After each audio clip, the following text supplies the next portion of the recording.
তোর সাহস কি করে হয় আমাকে প্রেমপত্র দেওয়ার? আমি ইচ্ছে করে দেইনি। তোকে আর কিছু বলতে হবে না। তোদের মতো কিছু ছেলেদের জন্যই আজকে মেয়েরা সমাজে অবহেলিত। প্রথম দিন ভার্সিটিতে এসে মেয়েদের প্রেমপত্র দেওয়া শুরু। জানি না সামনে আর কি করবি।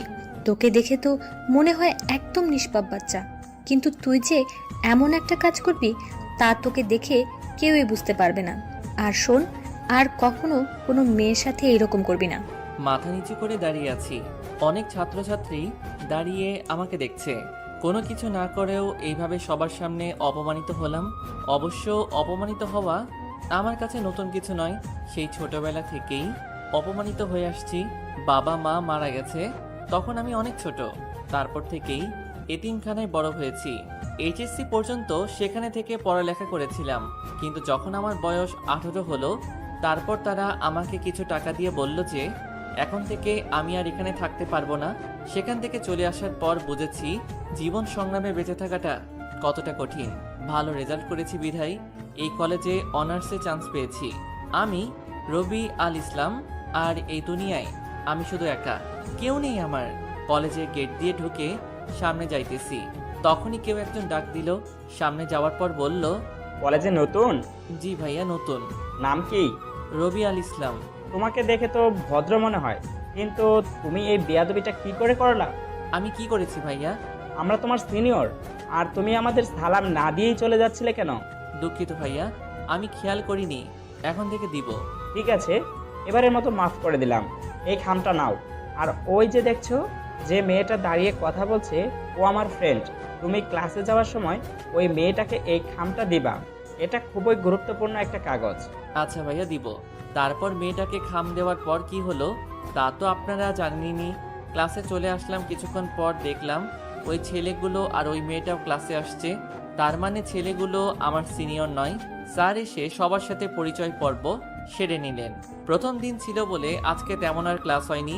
কলেজ থেকে বের হব তখনই দেখলাম এই ছেলেগুলো আড্ডা দিচ্ছে আর বলতে লাগলো, সাকিব, তুই তো ছেলেটাকে ভালোই বোকা বানালি। ছেলেটাকে জার্গো দিয়ে অনেক মজা পেয়েছি। তা যা বলেছিস, ছেলেটা কিন্তু ভীষণ বোকা। কালকে আবার নতুন কিছু দিতে হবে। এই বলে সবাই হাসতে লাগলো। কলেজ থেকে বের হয়ে আসলাম আর ভাবতে থাকলাম এদের থেকে যতই দূরে থাকবো ততই ভালো। এক রুমের একটা বাসা ভাড়া করেছিলাম আর এতিমখানা থেকে একটা হোটেলে চাকরির ব্যবস্থা করে দিয়েছিল। 3টা থেকে রাত 9টা পর্যন্ত। বাসায় গিয়ে কিছু খেয়ে ঘুমিয়ে পড়লাম। ঘুম থেকে উঠতে একটু দেরি হয়ে গেছিল, তাই হোটেলে ঠিক টাইমে পৌঁছাতে পারি নাই। হোটেলে পৌঁছানোর পর ম্যানেজার বলল, এই জন্যই তোমাদের মতো ভার্সিটিতে পড়ুয়া ছেলেদের কাজ দিতে নেই। প্রথম দিনেই লেট। সরি স্যার, আর হবে না। যাও কাজ করো। রাত 9টার সময় কাজ শেষ হলো। বাসায় আসতে আসতে 10টা বেজে গেল। রাতের খাবার হোটেলেই খাই। বাসায় এসে পড়তে বসলাম। পড়া শেষে ঘুমোতে গেলাম। সকালে ঘুম থেকে উঠে ফ্রেশ হয়ে কিছুক্ষণ পড়লাম। তারপর কলেজে গেলাম। কলেজে যাওয়ার পর আবারও সেই ছেলেটা মানে সাকিব ডাক দিল। ওকে না বলেছিলাম আমাদের সালাম দিতে?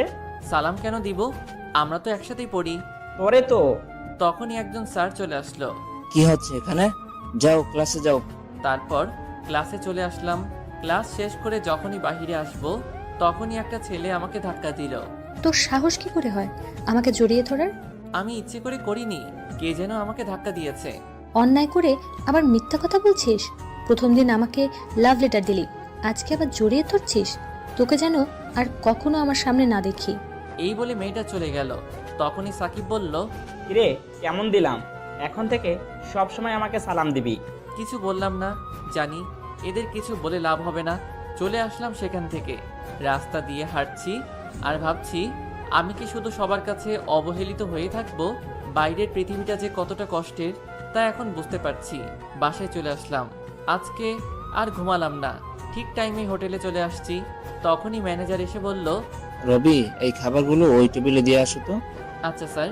খাবার দিতে গেলাম, তখনই একজন বলল, এতক্ষণ লাগে খাবার দিতে? সেই কখন থেকে অপেক্ষা করছি।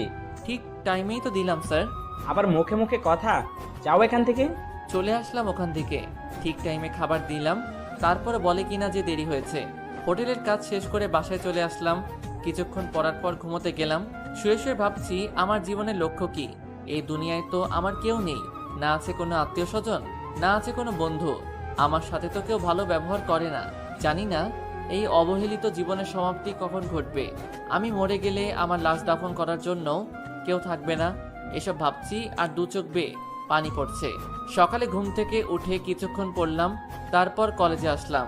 ক্লাসে বসে আছি, সবাই যার যার মতো আড্ডা দিচ্ছে, আর আমি পিছনের বেঞ্চে বসে আছি। কারণ হলো আমি তাদের মতো নই। হঠাৎ করে সাকিব বলল, কিরে, তুই প্রতিদিন একই শার্ট পরে কলেজে কেন আসিস? কলেজের মানবতার দেয়াল থেকে কিছু কাপড় নিস, ওগুলো তোর পরনের কাপড়ের থেকেও ভালো। এটা বলার পরপরই সবাই হাসতে লাগলো, আর আমি মাথা নিচু করে চোখের পানি ফেলছি। স্যার ক্লাসে আসলো, পড়ানো শুরু করলেন। ক্লাস শেষ করে কলেজে ক্যান্টিনে আসলাম। খুবই ক্ষুধা লাগছিল, তাই কিছু খেতে গেলাম। একটা চেয়ারে বসে সিঙ্গারা খাচ্ছি, তখনই সাকিব আর ওর বন্ধুরা আসলো। তারা সবাই আমার পাশে থাকা চেয়ারে বসলো। মামা, সিঙ্গারা দাও তো। তারা সবাই আমার পাশে বসে সিঙ্গারা খাচ্ছে। সিঙ্গারা খাওয়ার পর আমাকে দেখিয়ে বলল, মামা, সিঙ্গারার টাকা ও দেবে। আমাকে কিছু বলার সুযোগ না দিয়েই তারা চলে গেল। তারপর বাধ্য হয়ে আমাকে টাকা দিতে হলো। তারপর সেখান থেকে বাসায় চলে আসলাম। ভাবছি আজকে দুপুরে না খেয়ে থাকতে হবে। আমার মতো ছেলের না খেয়ে থাকলেও কারো যায় আসে না। বাসায় বসে এসব ভাবছি, তখনই পাশের বাসার এক বড় ভাই এসে বলল, রবি, তোমার রক্তের গ্রুপ কি? পজিটিভ ভাই। তুমি কি রক্ত দিতে পারবে? জি ভাই, পারবো। তারপর বড় ভাইয়ের সাথে হাসপাতালে গেলাম রক্ত দিতে। রক্ত দেওয়ার পর কিছুক্ষণ বেডে শুয়ে বিশ্রাম নিলাম। দুপুরে আর না খেয়ে থাকতে হয়নি, অনেক কিছু খেতে দিয়েছিল আমাকে। সেখান থেকে আর বাসায় গেলাম না, ওখান থেকে হোটেলে চলে গেলাম। আজকে অনেক দেরি হয়ে গেছে, জানি না আজকে গেলে ম্যানেজার কি বলবে। হোটেলে যাওয়ার পরই ম্যানেজার বলল, তোমার কি কোনো দায়িত্ববোধ নেই? তোমাকে বলেছিলাম না দেরি করবে না? Sorry sir. এখানে আর দাঁড়িয়ে না থেকে যাও, কাজ করো। কাজ শেষ করে বাসায় আসলাম, শরীর খুবই খারাপ লাগছে, তাই আজকে আর পড়তে বসলাম না, তাড়াতাড়ি ঘুমিয়ে পড়লাম। সকালে ঘুম থেকে উঠে কিছুক্ষণ পড়লাম, তারপর কলেজে গেলাম। কলেজে যাওয়ার পর সাকিব ডাক দিল। ওদের ওখানে গিয়ে দেখলাম ওরা সবাই সিগারেট খাচ্ছে। আমি আবারও সিগারেটের ধোঁয়া সহ্য করতে পারি না, তাই বললাম, যা বলবেন একটু তাড়াতাড়ি বলেন, আমি সিগারেটের ধোঁয়া সহ্য করতে পারি না। আমার কথা শুনে ওরা সবাই হাসতে লাগলো। তারপর সাকিব বলল, তোকে তো আজকে এত সহজে ছাড়ছি না। তুই এখন আদিবাকে গিয়ে প্রপোজ করবি, তা না হলে তোকে সিগারেট খাওয়াবো। আদিবাকে? এখনো আদিবাকে চিনিস না? যার কাছ থেকে তুই থাপ্পড় খাইলি, সে হলো আদিবা। আমি এটা করতে পারবো না। তাহলে তো তোকে জোর করে সিগারেট খাওয়াবো, তাও আবার অন্য স্টাইলে। এই গাঁজাগুলো সিগারেটের ভিতরে ঢুকিয়ে তারপর তোকে জোর করে খাওয়াবো। দয়া করে আমার সাথে এমনটা করবেন না। তাহলে যা, আবিদাকে প্রপোজ কর। বাধ্য হয়ে প্রপোজ করতে গেলাম। আদিবার সামনে গিয়ে মাথা নিচু করে আদিবাকে প্রপোজ করলাম। ছোট লোকের বাচ্চা, তুই আবার আমাকে প্রপোজ করছিস? তোকে বলছিলাম না আর কখনো আমার সামনে আসবি না? তারপর আমাকে প্রিন্সিপালের রুমে নিয়ে গেল। তুমি আদিবাকে বিরক্ত কেন করছো? তোমাদের মতো ছেলের জন্য কলেজের মান সম্মান নষ্ট হয়। আমি তোমাকে কলেজ থেকে বহিষ্কার করব। আমি প্রিন্সিপালের পায়ে ধরতে বলতে লাগলাম, স্যার দয়া করে আমাকে বহিষ্কার করবেন না, আমি আর কখনো এমনটা করব না। যদি আর কখনো তোমার নামে অভিযোগ আসে, তাহলে তুমি আর কোনো সুযোগ পাবে না। যাও এখন। তারপর সেখান থেকে চলে আসলাম। ভাবছি আমার সাথেই কেন এমন হয়? আমি তো কারো কোনো ক্ষতি করি নাই, তারপরও তারা কেন আমার পিছনে পড়ে আছে? দোস্ত, ছেলেটার সাথে কিন্তু প্রতিদিন সেই মজা হয়। তা যা বলেছিস, কালকে আবার ওকে নতুন ভাবে জার্গো দিব। আদিবাকে দিয়ে ওকে প্রতিদিন মার খাওয়াবো। এই বলে সবাই হাসতে লাগলো। আমি আড়াল থেকে এতক্ষণ ওদের কথা শুনছিলাম। ওই ছেলেটার কোনো দোষ নেই, আর আমি শুধু শুধু ওই ছেলেটাকে ভুল বুঝলাম। কালকে কলেজে আসলে সরি বলতে হবে। রাতে শুয়ে শুয়ে ভাবছি কালকে কলেজে গেলে তো আবার সাকিব আমার সাথে ওই রকমটাই করবে। মনে হয় না আর ওই কলেজে বেশি দিন থাকতে পারবো। এসব ভাবতে ভাবতে ঘুমিয়ে পড়লাম। পরের দিন কলেজে গেলাম। যাওয়ার পরই আদিবা ডাক দিল। সরি। কেন? তোমার কোনো দোষ ছিল না, তারপরও আমি তোমাকে অনেক অপমান করেছি। গতকালকে আমি সাকিবের কাছ থেকে সব শুনেছি। আমাকে মাফ করে দাও, আমি সত্যি খুবই দুঃখিত। তোমার তো কোনো দোষ নেই, তোমার জায়গায় অন্য কোনো মেয়ে থাকলেও তো তাই করতো। আচ্ছা, তাহলে আজকে থেকে আমরা বন্ধু। তোমার নাম কি? রবিয়াল ইসলাম। তোমার?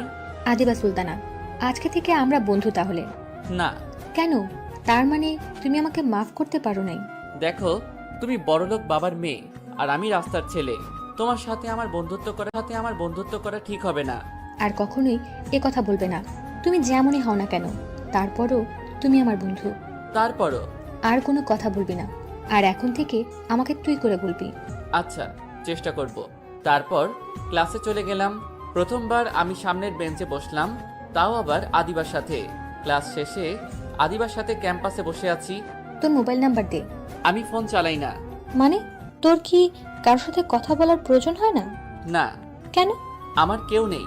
কেউ নেই মানে? এই দুনিয়ায় আমার আপনজন বলতে কেউ নেই। আমি এতিম। আর কখনো নিজেকে এতিম বলবি না। আজকে থেকে আমি তোর আপনজন। আয় এখন আমার সাথে। কোথায়? গেলে দেখতে পাবি। তারপর আদিবা আমাকে একটা মোবাইলের দোকানে নিয়ে গিয়ে একটা মোবাইল কিনে দিল।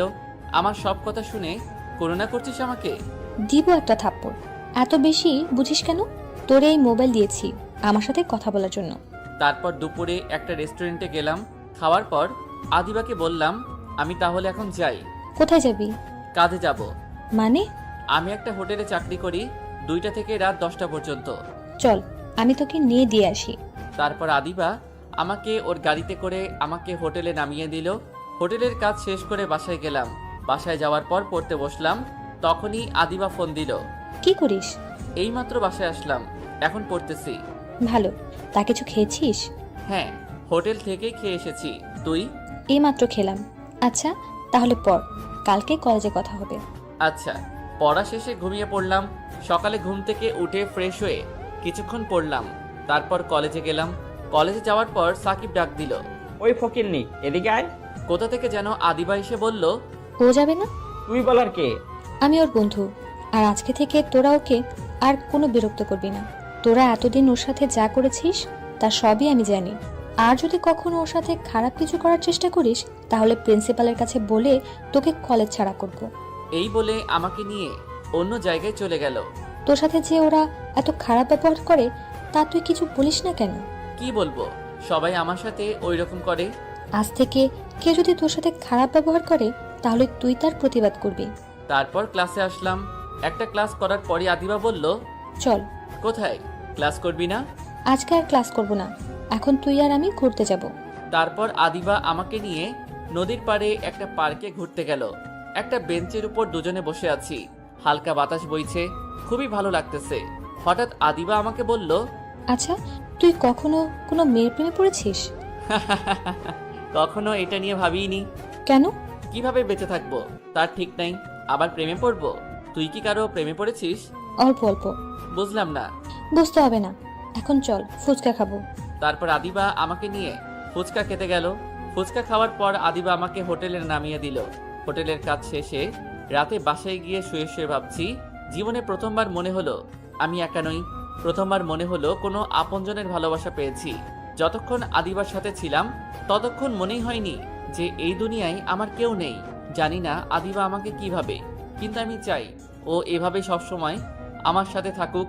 এসব ভাবতে ভাবতে ঘুমিয়ে পড়লাম। সকালে আদিবার কলে ঘুম ভাঙলো। তারপর ঘুম থেকে উঠে ফ্রেশ হয়ে কিছুক্ষণ পড়লাম। তারপর কলেজে গেলাম। কলেজে যাওয়ার পর আদিবা বলল, তোর চোখ লাল কেন? রাতে ঠিকভাবে ঘুম হয়নি। কেন? এমনি। আচ্ছা যাই হোক, আজকে তোকে হোটেলে যেতে হবে না। কেন? আজকে আমার জন্মদিন। সন্ধ্যায় বাসায় পার্টি আছে, আর তুই সেখানে অবশ্যই আসবি। শুভ জন্মদিন, কিন্তু আমি না গেলে হয় না? কি বললি তুই? কেন? আসলে কি হবে? আসলে সেখানে কত বড় বড় লোক থাকবে, আর আমি সামান্য একটা হোটেলে কাজ করে এতিম ছেলে। তুই অনেক কথা শুনবি। সবাই বলবে আমার মতো একটা ছেলে কি করে তোর বন্ধু হলো। সবাই কি বললো তা আমি পরোয়া করি না। তুই যদি আমাকে তোর বন্ধু মনে করিস তাহলে অবশ্যই আসবি। আর এভাবে খালি খালি জন্মদিনের শুভেচ্ছা জানালে হবে না। আমার গিফট কই? মানে গিফটের কথা শুনেই আমার মনটা খারাপ হয়ে গেল। আচ্ছা, নিয়ে আসবো। এই, আমি খুব দুঃখিত। আমি তো মজা করছিলাম। তোর কোনো গিফট আনতে হবে না, তুই আসলেই আমি খুশি। না, তা কি করে হয়? সেখানে সবাই তো গিফট নিয়ে আসবে। সবাই আর তুই এক না। তোর কাছে আমার কোনো গিফট চাই না। আমার কাছে তুই আমার জন্য গিফট। তোর সাথে সময় কাটানোর পর যে ভালো লাগা কাজ করে তা আমার জীবনে আর কখনো হয়েছে কিনা জানি না। তোর কোনো গিফট আনতে হবে না, শুধু তুই আসলেই আমি অনেক বেশি খুশি হব। আচ্ছা, দেখা যাবে। এখন চল। তারপর ক্লাসে গেলাম। আজকে আদিবা কলেজ থেকে একটু তাড়াতাড়ি চলে গেল। আদিবা চলে আসার পর কেমন জানি ভালো লাগছিল না, তাই আমিও বাসায় চলে আসলাম। বাসায় এসে ভাবতে লাগলাম আমার কি করা উচিত। সেখানে যাওয়া কি ঠিক হবে, নাকি শুধু গিফটটা দিয়ে আসবো? যদি যাই তাহলে আদিবা অনেক কথা শুনবে, সেটা আমি নিশ্চিত। আর যদি না যাই তাহলে তো আদিবা অনেক কষ্ট পাবে। তা আমি আদিবাকে জেনে শুনে কষ্ট দিতে পারি না। এই জীবনে প্রথম কোনো ব্যক্তি যে আমার এতটা খেয়াল রেখেছিল। আমি আদিবাকে কখনো কষ্ট দিতে পারি না। কিন্তু আদিবার জন্য কি গিফট কিনবো? যাই কিনি না কেন সেটা ওর জন্মদিনের সব থেকে কম দামি গিফট হবে। অনেক কষ্ট করে 2000 টাকা জমিয়েছিলাম। ভেবেছিলাম বাবা মায়ের জন্য মিলাদ পড়াবো। ভাবছি সেটা পরে পড়িয়ে ওই টাকা দিয়ে আদিবার জন্য একটা শাড়ি কিনবো। সন্ধ্যার সময় দোকান থেকে একটা শাড়ি কিনে আদিবাদের বাসায় গেলাম। গেট দিয়ে ঢুকবো তখনই দারোয়ান এসে বাধা দিল। দাঁড়ান, কোথায় যাচ্ছেন? ভিতরে যাব। কে আপনি যে ভিতরে যাবেন? আমি আদিবার বন্ধু। দারোয়ান আমার দিকে অনেকক্ষণ তাকিয়ে থেকে তারপর বলল, ফাজলামি করেন? আপনি কিভাবে আদিবা ম্যাডামের বন্ধু হতে পারেন? আর কিছু বললাম না, চলে আসবো। তখনই আদিবা ডাক দিল। সরি রবি, আপনি ওকে ঢুকতে দিলেন না কেন? সরি ম্যাডাম, আমি বুঝতে পারি নাই। তারপর আদিবা আমাকে বাড়ির ভিতরে নিয়ে গেল।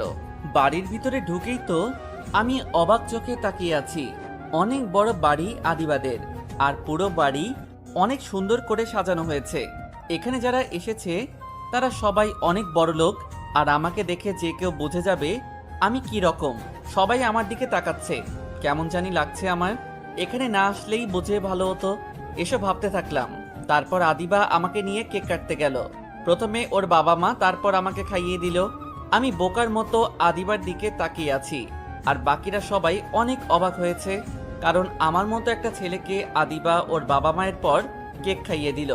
আমি আদিবাকে কিছু বলতেও পারছি না। এখান থেকে তাড়াতাড়ি যেতে পারলেই বাঁচি। খাওয়া দাওয়ার পর আদিবা বলল, বাবা মায়ের সাথে কথা বলবি, চল। মানে আজকে না বললে হয় না? কেন, কি হয়েছে? আমার খুবই শরীর খারাপ লাগছে। আমি এখন বাসায় যাই, পরে একসময় কথা বলবো। আচ্ছা যা, বাসায় গিয়ে ফোন দিস। এই প্যাকেটটা রাখো, কি আছে এতে? খোলার পরই দেখতে পারবি। আচ্ছা, এখনই খুলতেছি। এই না, এখন খুলতে হবে না, পরে খুলিস। পরে খুলবো কেন? কি আছে এতে? সেটা পরে খুললেই দেখতে পারবি। আমি এখন যাই। তারপর সেখান থেকে বাসায় চলে আসলাম।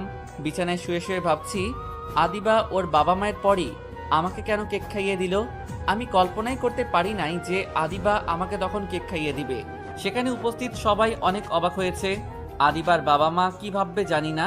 এত কিছু হওয়ার পরও কিভাবে তাদের সাথে কথা বলতাম, তাই তো দেখা না করে চলে এসেছি। আদিবাকে যত দেখছি ততই অবাক হচ্ছি। ও কি শুধুই আমাকে ফ্রেন্ড ভাবে, না অন্য কিছু? ওর সাথে যদি আর কিছুদিন এভাবে থাকি তাহলে আমি তো ওকে ভালোবেসে ফেলবো। এখনই ওর কথা না ভেবে একদিনও থাকতে পারি না। ওই আমার জীবনের প্রথম ব্যক্তি যে আমার এতটা খেয়াল রেখেছে। জীবনে প্রথমবার মনে হয়েছে কোনো আপনজনের ভালোবাসা পেয়েছি। জানি না ওকে ছাড়া কোনো দিনও থাকতে পারবো কিনা, কিন্তু ও তো আর সবসময় আমার সাথে থাকবে না। আমার মনে হয় ও আমাকে ভালোবাসে। তাহলে কি ওকে আমার মনের কথা বলে দিব? কিন্তু ও যদি আমাকে ভালো না বাসে তাহলে তো আমাকে ভুল বুঝবে। তার চেয়ে না বলাই থাক, শুধু বন্ধু হয়ে থাকি। সকালে ঘুম থেকে উঠে মোবাইলটা হাতে নিলাম, দেখলাম রাতে আদিবা অনেকগুলো কল করেছিল। মোবাইলটা সাইলেন্ট করা ছিল, তাই শুনতে পাইনি। এখন আর কল দিলাম না।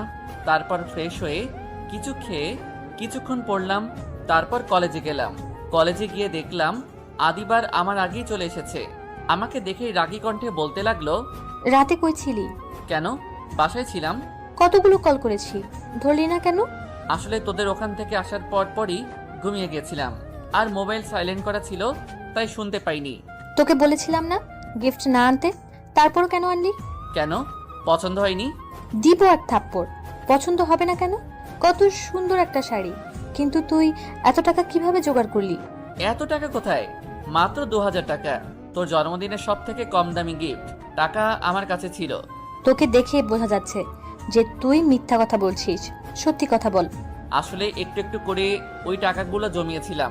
ভেবেছিলাম বাবা মায়ের নামে মিলাদ পড়াবো। এখন ভাবছি মিলাদ পরে পড়াবো। তার মানে ওই টাকা দিয়েই তুই আমার জন্য শাড়ি কিনেছিস?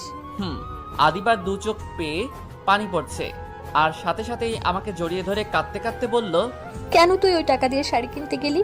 তোর কাছে আমার কোনো গিফট চাই না, আমার কাছে তুই সব থেকে বড় গিফট। চল এখন। কোথায়? একটা এতিমখানায় যাব। কেন? তোর বাবা মায়ের জন্য মিলাদ পড়াতে। না, এটা আমি করতে পারবো না। কেন? আমি আমার নিজের টাকা দিয়ে বাবা মায়ের জন্য মিলাদ পড়াবো। তো কি হয়েছে? মনে কর আমার টাকাই তোর টাকা। কিছু মনে করিস না, আমার নিজের উপার্জিত টাকা দিয়ে মিলাদ পড়াবো, কারো কাছ থেকে নিয়ে নয়। এখন বল, শাড়িটা কেমন লাগছে? অনেক সুন্দর। তা কখনো কি শাড়িটা পরবি? পরবো না কেন? না মানে শাড়িটা তো অনেক কম দামি, তুই তো মনে হয় এত কম দামি জিনিস পরিস না, তাই বললাম।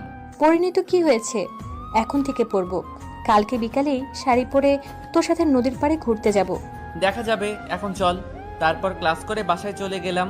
ফ্রেশ হয়ে হোটেলে আসলাম। ম্যানেজারকে বললাম, স্যার কালকে আমার ছুটি লাগবে। তারপর ম্যানেজার বলল, রোজ রোজ তোমাকে ছুটি দিতে পারবো না। যদি কাজ করতে মন না চায় তাইলে আর আসার দরকার নেই। সরি স্যার, আর কখনো ছুটি নিব না, শুধু কালকেই লাস্ট। মনে থাকে যেন কথাটা। কালকের পরে ছুটি নিতে হলে একবারে নিবে। এখন যাও, কাজ করো। রাতে কাজ করে বাসায় এসে কিছুক্ষণ পড়লাম। পড়ার পর ঘুমাতে গেলাম। ভাবতে থাকলাম আদিবার কথা। প্রথম কোনো মেয়ে আমাকে জড়িয়ে ধরলো। আমি কল্পনাই করতে পারি নাই যে আদিবা আমাকে জড়িয়ে ধরবে।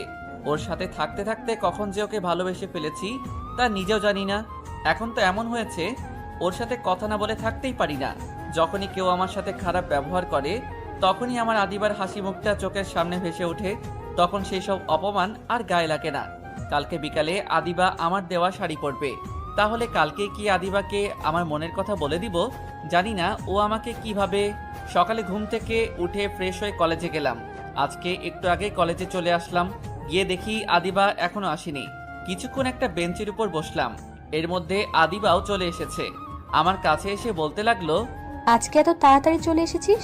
সব সময় তো আমার পরে আসতি। এমনি আগে চলে এসেছি। আজকে বিকালে যখন ঘুরতে যাব তখন তোকে একটা কথা বলবো। আমিও তোকে কিছু বলবো। কি বলবি? তার সময় হলে জানতে পারবি। আচ্ছা ঠিক আছে, এখন চল ক্লাসে যাই। চল। ক্লাস শেষ করে বাসায় চলে আসলাম। গোসল করে কিছু খেলাম।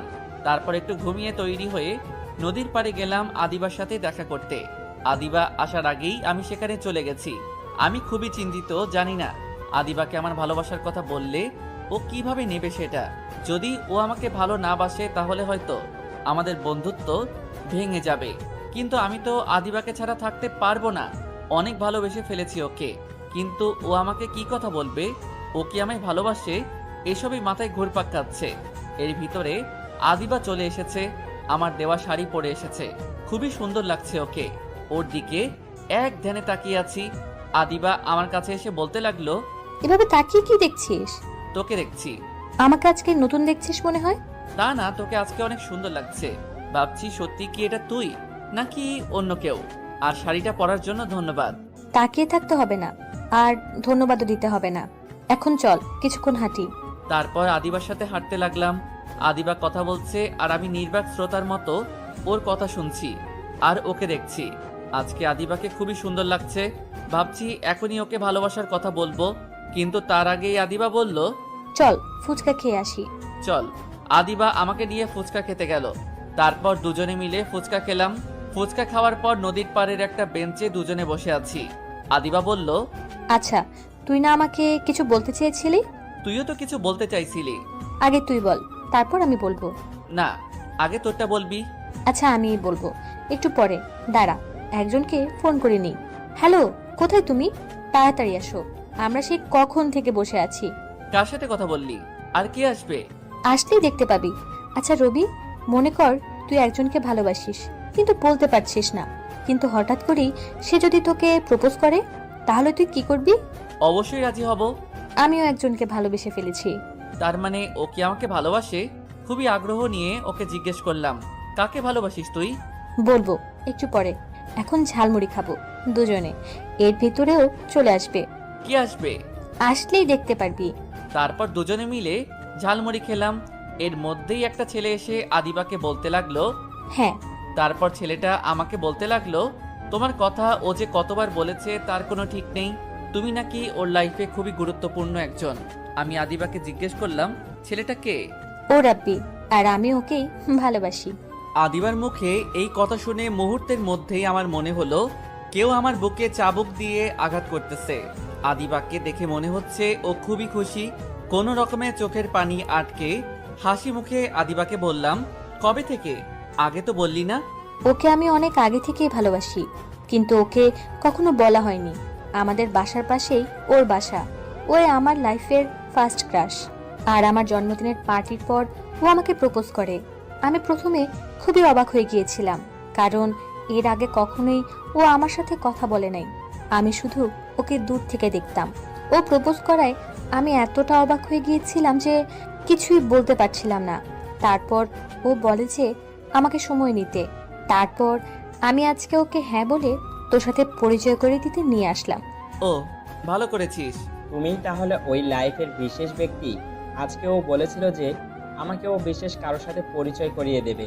হ্যাঁ, ও আমার খুব ভালো একজন বন্ধু। আসলে আমার একটা কাজ আছে, তাই আমাকে এখন যেতে হবে। তোরা আড্ডা দে। তুই না আজকে হোটেল থেকে ছুটি নিলি? হ্যাঁ, কিন্তু আমাকে এখন এক জায়গায় যেতেই হবে। আমি তোকে এখনই বলতাম, কিন্তু তার আগেই রাব্বি ভাইয়া চলে এসেছে। আচ্ছা, তোমার যখন কাজ আছে তাহলে তোমাকে আর আটকে রাখা ঠিক হবে না। আচ্ছা যা, তাহলে কালকে কলেজে কথা হবে। ওখান থেকে তাড়াতাড়ি চলে আসলাম। ওখানে আর এক মুহূর্ত থাকাও আমার পক্ষে সম্ভব হচ্ছিল না। অনেক কষ্টে চোখের পানি আটকে রেখেছি। বাসায় গিয়ে শুয়ে পড়লাম। কিছুই ভালো লাগছিল না। কি করে পারতাম আদিবাকে অন্য কারোর সাথে দেখতে? আমি ভেবেছিলাম ও হয়তো আমাকে ভালোবাসে, কিন্তু ও শুধুই আমাকে ওর একজন ভালো বন্ধু ভাবে। জানি না এরপর কিভাবে আদিবার সাথে স্বাভাবিকভাবে কথা বলবো। আদিবার সাথে পরিচয় হওয়া। আসসালামু আলাইকুম। এমপি লাভ স্টোরির পক্ষ থেকে জানাই আন্তরিক শুভেচ্ছা ও অভিনন্দন। প্লিজ আপনারা শুধু ভিডিও দেখেন, কিন্তু লাইক, কমেন্ট এবং সাবস্ক্রাইব করেন না। আমরা এত কষ্ট করে ভিডিও বানাই, যদি আপনারা লাইক, কমেন্ট, সাবস্ক্রাইব যদি নাই করেন তাহলে কেন আর ভিডিও বানাবো বলেন? প্লিজ দয়া করে সাবস্ক্রাইব করে দিবেন এবং পাশে থাকবেন। সাথে বেল আইকনটি বাজিয়ে দিতে ভুলবেন না যেন। প্লিজ প্লিজ সাবস্ক্রাইব করে দিবেন গো।